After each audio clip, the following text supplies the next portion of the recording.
So friends, it's all about the understanding quadrilateral. So in this exercise, we have to understand the questions from question number 5 to 7. By the end of this lesson, you will able to classify polygons based on the sides and vertices, differentiate between regular and irregular polygon, the sum of the interior of the angles, and sum of the exterior of the angles, right? So suppose we have a triangle. A triangle has three sides. That's why this is known as three-sided polygon. Suppose we cut a side to a vertex and add a side, then it's become a four-sided polygon. Generally we will call it as quadrilateral. Again, we cut the quadrilateral to the any vertex and join a side. The quadrilateral now turns into a pentagon, right? In the similar manner, if we cut the side and adding a side, we will get a hexagon. After adding one more side, we will get a heptagon. So this is the side with name of the polygon with the number of sides. Let's take a look on the table. If we have a number of sides or vertices 3, then we known as triangle. If a quadrilateral with 4 sides, pentagon with 5 sides, right? An octagon with 8 sides, nanogon with 9 sides, decagon 10 sides, and if we have a n side, then the polygon is known as n-gon, right? Let's take a look if the polygon is regular or irregular polygon. Suppose we have a two type of polygon. Let's look these polygons very carefully. Are you able to differentiate these two polygons? Yes.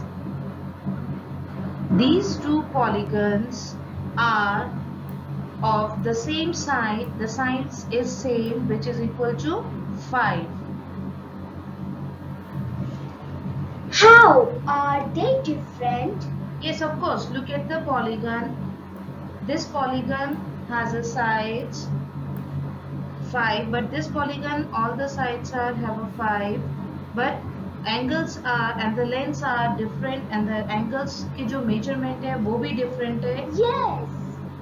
How can we name these polygons? Very good. So if we observe this polygon, अगर आप उसको ध्यान से देखें तो इसके जो भी angles हैं आपके वो आपके यहाँ पे equal हैं और यहाँ पे sides भी equal. तो such type of polygons are known as regular polygon. तो और जिनकी sides equal नहीं होती हैं उन्हें हम कहते हैं irregular polygon. So we have two type of words, equiangular and equilateral.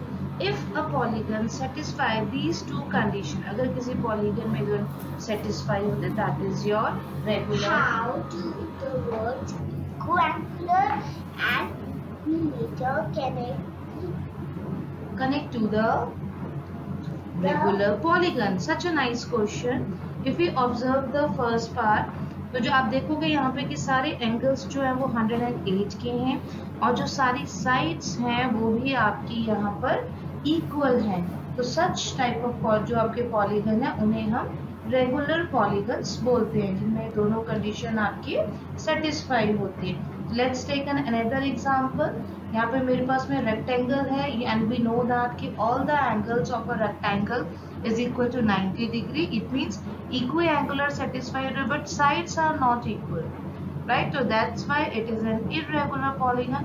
But in case of square, all the sides are equal and all the angles are equal. It means it's a case of regular polygon, right? So on the basis of this, we have to just finish our question.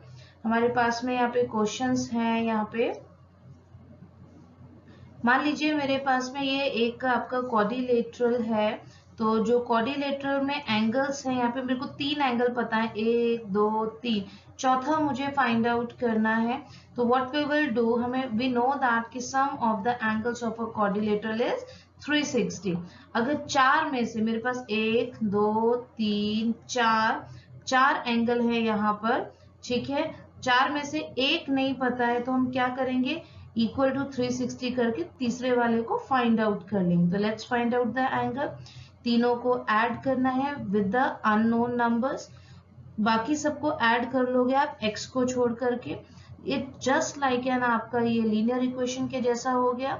300 को हमने वहां shift कर दिया, minus x की value आ जाएगी 60।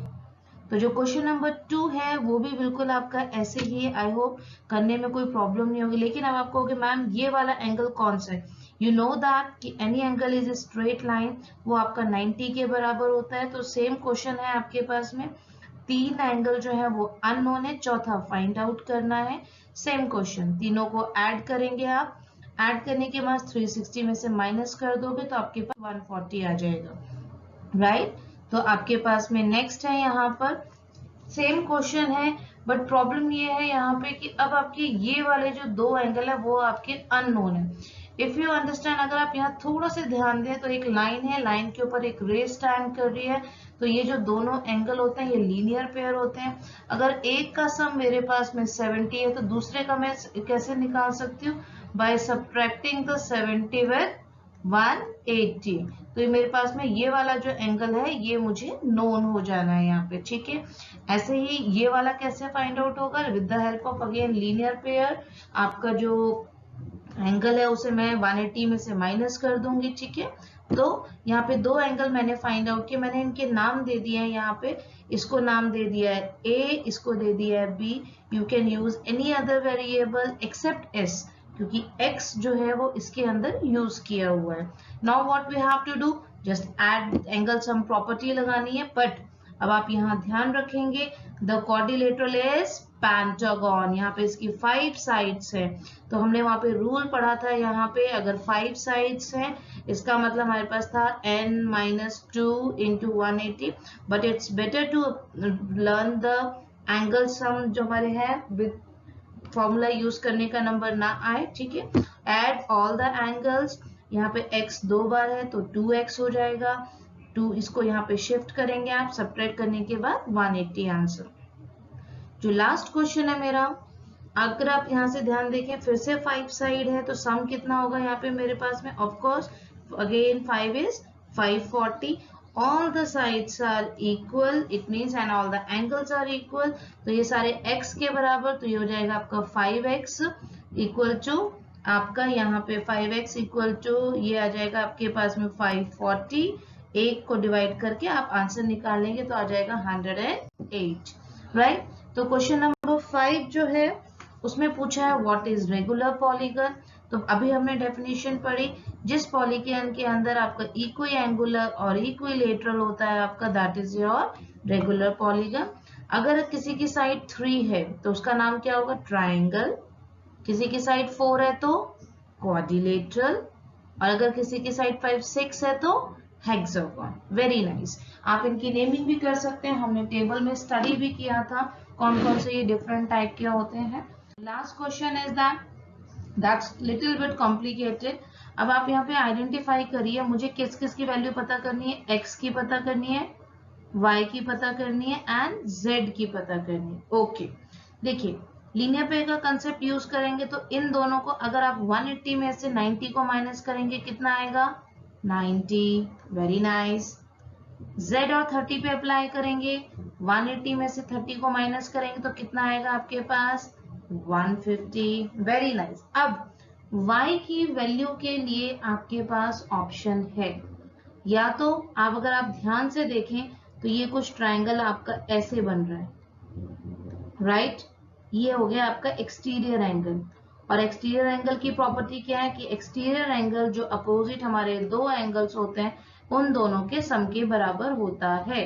तो in that case y हमारा किसके बराबर है, एक तो 30 और 90 के सम के बराबर, राइट। एक तो आप y की वैल्यू ऐसे निकाल सकते हैं, या फिर आप इस ट्राइंगल में एंगल सम प्रॉपर्टी यूज करें, ए की वैल्यू निकालें, फिर लीनियर पेयर यूज करें, तो दैट विल बिकम आपको थोड़ा सा लेंथी हो जाना, इट्स बेटर। ठीक है, तो यहाँ पे सबसे पहले हमने x की वैल्यू निकाली लीनियर पेयर, ऐसे हमने z की वैल्यू निकाली और y का एक्सटीरियर एंगल प्रॉपर्टी यूज करके दोनों को ऐड किया। ठीक, और जब इन तीनों को ऐड करेंगे तीनों का सम कितना आएगा 360। Very nice. ऐसे ही मेरे पास में एक लास्ट क्वेश्चन और है, आई थिंक आप इसको ट्राई करना चाहेंगे। z और 60 की वैल्यू हम निकाल सकते हैं। 60 को इसमें से ये दोनों आपके लीनियर पेयर हो गए, ये दोनों लीनियर पेयर हो जाएंगे, 80 एंड y लीनियर पेयर हो जाएंगे। ठीक है, तो 180 में से z इसको माइनस करेंगे आपका, तो देखिए 180 में से आपका ये आप इसको माइनस करेंगे किसकी वैल्यू, z की वैल्यू, तो ये आ जाएगी मेरे पास में 120। y की वैल्यू आप 180 में से माइनस करेंगे तो आ जाएगा आपके पास 100। x की वैल्यू आप 120 में से यहाँ माइनस करेंगे तो ये हो जाना है मेरे पास में 60। तो तीन एंगल तो आपके इजीली निकल गए। अब बचा मेरे पास है मुझे w की वैल्यू चाहिए, बट r जो है मेरे पास में यहाँ पर वो मुझे पता नहीं है। ठीक है, तो r फाइंड आउट करने के लिए पहले मैं एंगल सम प्रॉपर्टी यूज करूंगी इस आपके क्वाड्रिलेटरल के ऊपर। 3 का सम ऐड किया और 360 में से माइनस किया तो इसकी वैल्यू आ जाएगी 100, और जब आप इसे 180 में से माइनस करेंगे तो आपको दे देगा ये 80, और लास्ट में इन तीनों को ऐड करेंगे तो आपके पास आ जाएगा 360। आई होप आपके कंसेप्ट जो है वो इस एक्सरसाइज के क्लियर हो गए होंगे। हाँ, इन क्वेश्चंस को करने का हो सकता है आप लीनियर पेयर यूज करके या एंगल सम प्रॉपर्टी यूज करके आप और अगर कोई प्रॉपर्टी यूज करना चाहें आप वो भी कर सकते हैं। Thank you.